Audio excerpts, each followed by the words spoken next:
So thank you. All right, so we're going to start off with something very simple, and you're going to go, why am I in this class? Because this is too simple. But really what I want you to do, I want you to think about, write down your class. Write text, or not text, put it in your laptop or whatever. Write down your class or classes, then also to write down what you believe is the main objective of your class with your assignments in mind. So what is your class trying to achieve with your students? And usually your assignments kind of help you to understand what that main objective is as well. So with that, and you guys are still thinking about that and writing, I'm going to also kind of move to this here. I feel like I have now captured, after the different semesters of being here, the dual perspectives of the instructor, the online instructor, and also the online student. And I've kind of put it into these two different movie clips. Here's kind of the online student, and this one over here will be the instructor. And so I would like to show this part first of the instructor perspective, and then I'll explain it a little bit after that.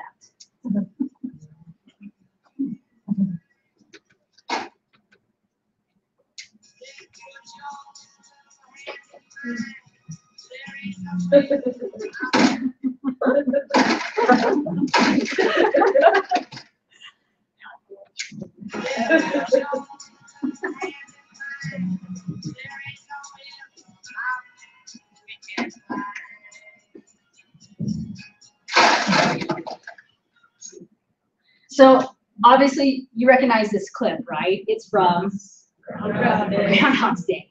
And I realized after the third semester of teaching, there were certain things that were Groundhog's Day, right? With the students. And all of a sudden, you get these emails and questions, and then you go, did you not see my notes? Did you not read my announcements? Did you not see the email?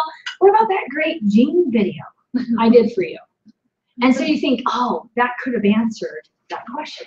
So we have certain things that are Groundhog's Day, and I'm sure a lot of us think, how can we get around that Groundhog's Day? So here's kind of the student perspective. And to give a little preface from this one, this video clip, this is Drew Barrymore talking about the perils of dating with communication, the online, the technology, the new technology stuff. So she's trying to explain the problem with it, the problem that she has had with it. I can't text. You know, I'm not charming via text. Well, maybe you should just stop texting. But it's not just texting. It's email. It's voicemail. It's snail mail. That's regular mail. Whatever, none of it's working. I had this guy leave me a voicemail at work. So I called him at home. And then he emailed me to my BlackBerry. And so I texted to his cell. And then he emailed me to my home account. And the whole thing just got out of control. And I miss the days where you had one phone number and one answering machine. And that one answering machine has one cassette tape. And that one cassette tape either had a message from the guy or it didn't. And now you just have to go around checking all these different portals just to get rejected by 7 different technologies. It's exhausting. I really feel like this is the students. They're exhausted by all the different ways that we give them. They're going, oh my word. I have notes, I have announcements, I have emails, I have Gene videos, I have all these different ways that possibly have different pieces of information in each of them. And so they're kind of overwhelmed, kind of going, I'm getting rejected by 7 different technologies. And so you're just kind of going, because back in the day, right, I guess I can say that now, especially when I went to Rick's, first day of class, what did they do? This was the best part, right? The most simplistic part with the one cassette tape kind of analogy. They gave you a syllabus, one piece of paper, and that's all you have. And to some degree, I do think that made things a lot easier. Now, don't get me wrong, this is a great age, innovative, all this other stuff. But with that comes huge distractions. Are we distracting them more by having all of these different forums? So what really is the bridge? Obviously, as you know, with the title of this class, that I believe rubrics is the bridge. Before I kind of explain why I believe this or how I kind of came to this actually, why do you think rubrics would be a bridge to kind of get their attention communication-wise? Yes? They care about what their grade is. Yes. You can tie what you're looking for to what the grade is, but pay attention. Exactly. So all of a sudden, if you dock them any points, then they're paying attention. Wait, why? So when they email you, then it gives you a chance to communicate. Even if you felt like, well, I emailed you in advance, what I would be doing. The point is, I have not seen the student make the same mistake 2 times when it comes to that. So it forms this communication because it is tied to their grade. So with that idea in mind, I kind of want to give you an idea of how I got there. For the past 1.5 years, I've been the Relief Society teacher. And within a matter of about almost 2 months from teaching President Joseph Fielding Smith to President Benson, there were lessons on prayer. And what I noticed in the prayer, their lessons, is they went back to one main idea. And what was really interesting was the Sermon on the Mount when the Lord gives the Lord's Prayer. In order to help people understand, the members of the church to understand prayer better, to make them more effective, they then went back to the Lord's Prayer. Never really had thought about it from that point. So I decided, well, I'll go on LDS.org and I'll do a search on the Lord's Prayer and see how many more times this comes up. And it comes up quite a lot with the apostles. And I've chosen just one to take it from, Lessons from the Lord's Prayer by Elder Nelson. And what was interesting about this is he talked about how the Lord prefaced his prayer by first asking his followers to avoid vain repetitions and to pray after this manner. So he gives them a set prayer, what seems like, but he says no vain repetitions. So for me, as I'm like reading this, I'm kind of thinking in my mind, how can I communicate this with my students? How can I help give them an example without saying, don't rephrase my example? How can I have that happen? He then goes on to say, thus the Lord's Prayer serves as a pattern to follow and not as a piece to memorize and recite repetitively. And then finally he says, our prayers follow patterns and teachings of the Lord Jesus Christ. He taught us how to pray. From his prayers, we can learn many important lessons. So obviously, I feel like one of the main purposes of BYU-Idaho is to help students know how to think. We saw that yesterday, last night in the video, as well with that one student talking about what that one teacher did for him. And President Gilbert, I think, talked about this a lot as well, his keynote speech. And so we have this manner and pattern. The problem was, how do I get there? And really, as I looked at the different variety of ways I could kind of communicate with my students, I went back to what I felt like commonly happens. So this goes back to what your classes are and your assignments. So for me, I'm just going to kind of tell you mine. So mine was American Foundations. And then really, I felt like the main objective was to understand and apply the building blocks of good government from our founders. So that's kind of the thing that we hopefully want them to achieve. Well, what was interesting was in these assignments, what I saw was them regurgitating and just rephrasing. So if I say, write down your class, they would say, record your seminar. So they would literally just rephrase what I was saying or what the lesson readings were saying. So it was, how do I get them to think critically? How do I get them to do this? And what I came up with after looking at the manner, trying to figure out how to get them to think, that's where I felt like, okay, I'm going to try rubrics. I'm going to try understanding rubrics a little bit better. So I did a search, and I came and I saw this really great book. I bought this book, and it was by this woman, Dr. Danielle Stevens. She's actually from Portland State University. She is over their curriculum and teacher development.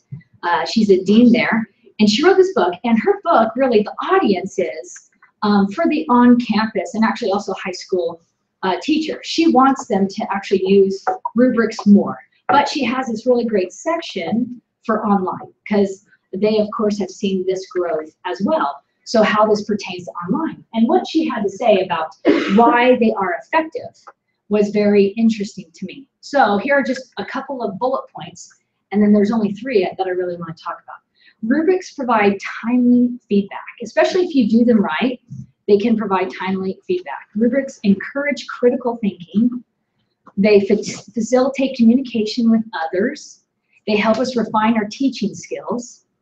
They level the playing field, which basically means it's treated as if all the students know this is fair to everybody. Everybody's getting the same treatment with these same rubrics. And then last one, which is what I'm going to start with first, it creates a sense of presence. And I thought this one was the most fascinating one, especially with, I feel like, the theme of conference, which has been that we are here for the students, to connect with them. Part of the spirit of Rubrics is that feeling like the students have this personal connection, not only to the campus, but to the instructor. So with this sense of presence, what was interesting is that she then kind of went on to say, using rubrics in the online classroom is one of several ways to create a sense of presence for faculty and students alike that approximates the real sense of presence in face-to-face. So face-to-face, obviously, as we know here, what we're doing now, it creates a sort of dynamic that you can still have in the online environment, where you feel like you know the student knows you.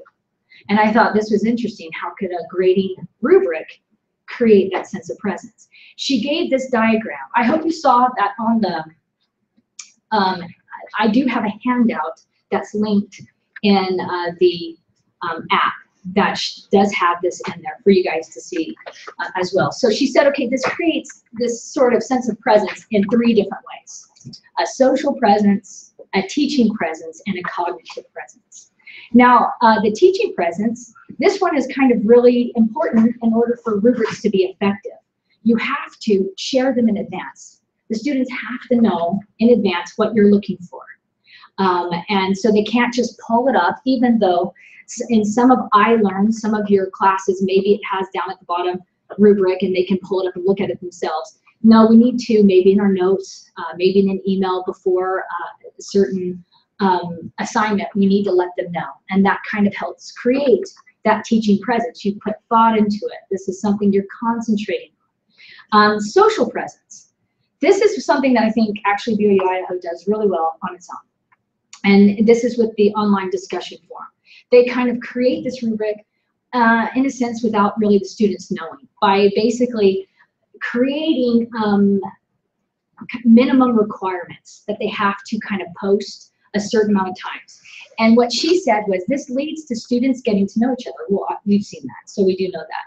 But it also fosters deeper thinking, both quality and quantity. So if part of the rubrics is, okay, you have to give me something meaningful. Not only do you need to respond 3 times, but you have to also give something meaningful. You can't just say, I agree. That is meant to kind of foster that quality and quantity with responses. And I think, again, BYU-Idaho does a really great job of that. But I wanted to bring that up because that was part of her social presence. And then the cognitive presence, which mattered to me.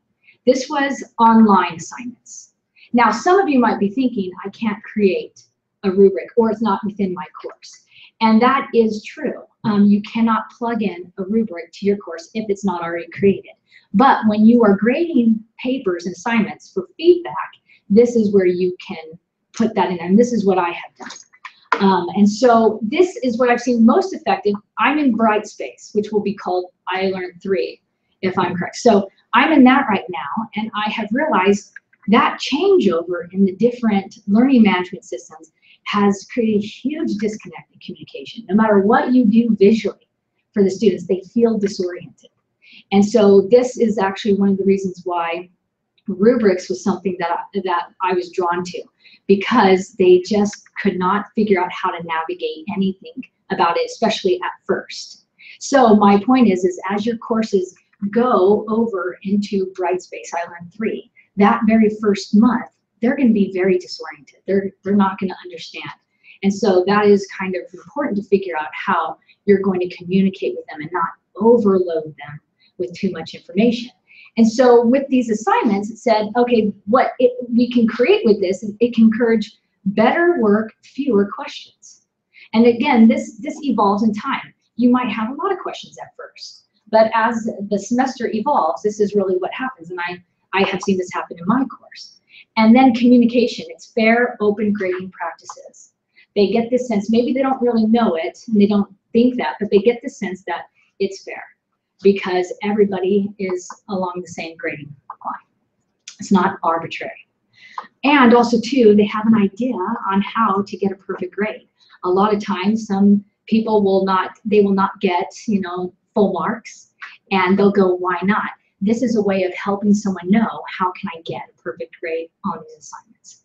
So with that idea in mind, we go to I've kind of grouped these last 2 together. So rubrics help us to refine our teaching skills and encourage critical thinking. And I think as I've helped to try to figure out how to encourage critical thinking, it in return helped refine my teaching skills, because I realized where I was lacking in my communication as well. So I want to give you an example. Here's a rubric I created. Again, in Brightspace, the greatest part about that is when you have a Word document, I took this, made this in a Word document, put in the different colors, I copy and pasted it into Brightspace, and it appears just like that.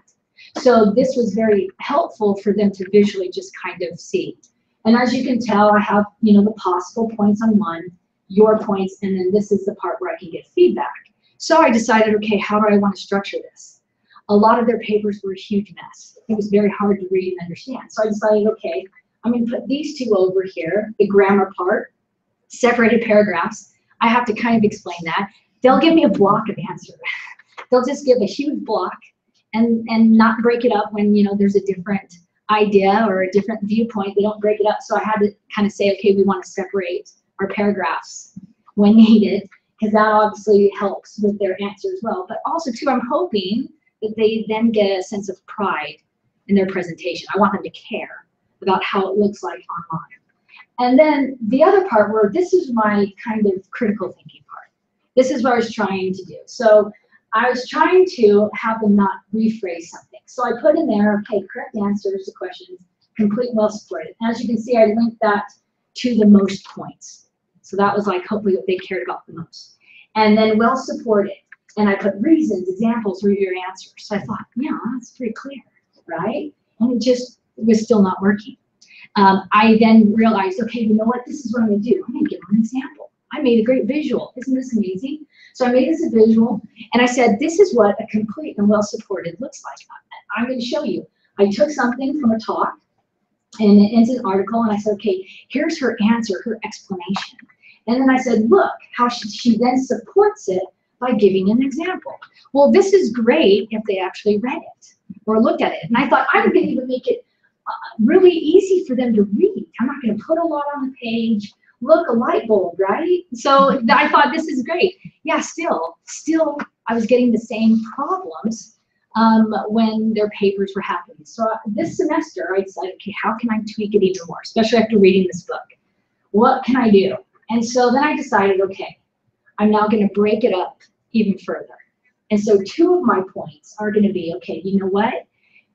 Something of your answer cannot come from the readings.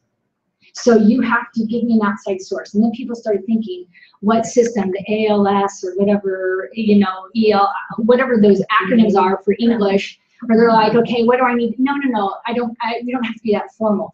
This is what I mean by outside source, a personal experience, a hypothetical. Anything from an analogy, comparison. So it's not like you actually have to go do research, but how hard is it to get on Google and just see how this might relate to something else? And so then what ended up happening was that I started getting the most interesting answers. I even got one who put a link to a YouTube page from an example of a 1978 political cartoon. And I thought that was fascinating. I really loved knowing that. And so then all of a sudden they started doing really long answers. And so then I had to go, I hope you know that this could be just one follow-up sentence, for example. And then this is an analogy. So it's obviously a process that continually needs to be evolved and tweaked. And sometimes you don't know how it comes across until you see their answers. And then you realize, okay, I didn't quite phrase that right. I feel like this is more the winning solution now, because, for at least right now, because they have gotten it. So I will take off points if they don't give other examples. Does that make sense? Are there any questions on how to, yes? So as you kind of evolved it through one semester, I'm guessing. Two different semesters. Okay, yeah, go ahead. So have you noticed that it still is relevant, or that have you had to tweak the words, as soon as you get a new section of students, that maybe their mindset's a little bit different, so to communicate the same thing, you might use different words? That would be, so yes, for this semester, I did what you just said. So last semester, when I created the other one, I realized I had to do a lot of follow-up communication, like a lot of follow-up. And so I felt like, okay, I'm obviously not being concise enough, so then I tweaked it. a little bit for them to understand. It'll be interesting for the next semester to see if I need to do the same. So I'm going to start out with this and then kind of go from there to see if I need to do the same thing. Great. Yes. Is your rubric fairly consistent for each writing assignment? Pretty much each, okay, so it depends on the assignment. They have these two different assignments, this group activity and journal assignment, and both involve them taking stuff from the readings and trying to apply it in different ways, right? So they are similar. My rubric of having them do an outside source, yes, I have that in both. But it is slightly different because one is worth 20 points, this one is worth 10 points. So I do break it up with that, with those point system that way. And for example, like on the one with the journal activity, the 20 points, where they have to give a thesis, a body of evidence, and conclusion. One week, I make the thesis the very first week. That's what I care about the most. I feel like if they understood the thesis, then everything can else come. So I make the thesis worth the most points. And I say, this is what I'm focusing on. I'm focused on the thesis. If you don't get as much right, it's okay. I don't care about that. But this is my main thing. And I try to articulate that in the beginning. And even if they don't, what will happen is sometimes, obviously, they're not going to read your email. They're not going to read that in advance if you do that. But when they start to get points taken off, that's when they're alerted to that. And then it does change. They might be a little irritated at first, but it does change, yeah. Where do you post this in your course?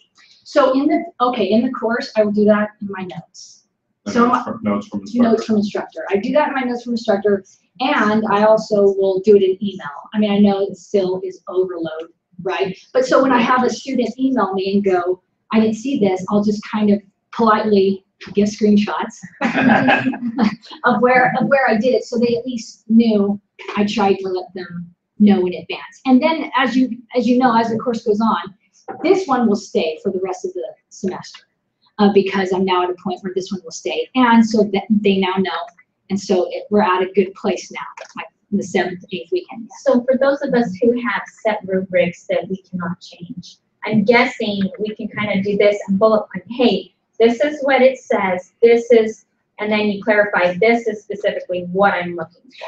I really think you should do that. That's a great point. So with the complete and well supported, that was into the directions of mine for the students. And I could tell they didn't quite understand complete and well supported. So then I did the bullet points. That is really the bullet points of complete and well supported. They just don't realize it now. I had to rephrase it and have it be differently. So yes, you have that liberty to do that part, where you say, okay, this is what they're asking for, and this is how you can accomplish it. Because really, you're trying to help them accomplish this. I know in my course, both of them, I've taught 2 semesters, and both of them were 2 different classes, and they're both pilot, and the rubrics was awful. And so I've completely, kind of actually done this actually, something similar. And if you don't have that kind of ability, because you're not, a pilot or whatever, I would encourage that communication up above, because I think a lot of the rubrics you need to be improved, and this is brilliant. And if you do what you can for your class, but also talk to your OCR and the OCR. escalate it. No, I agree with you. And OCR really is the best path. And you know what? So Victor is also, we teach the same course as well as Jane. They might have a different approach to me. So sometimes if you want to give a rubric, it might be good to submit a general one and then have each instructor kind of adjust it to focus on what they want to focus on, if that makes sense. Because sometimes the only hard part is where they give you a certain rubric, it's hard to play with it if they defined it in such a way. But I think they're pretty broad in how they define it, so it does give you an opportunity to do different things. Yes? Lauren and I were just talking about our rubrics that are set, and I said we could take them and then highlight what we personally feel is most important. We're not changing the rubric in the course at all, but we could say, like, maybe it's thesis statements for me, and it's paragraphs for Carmen. Yeah.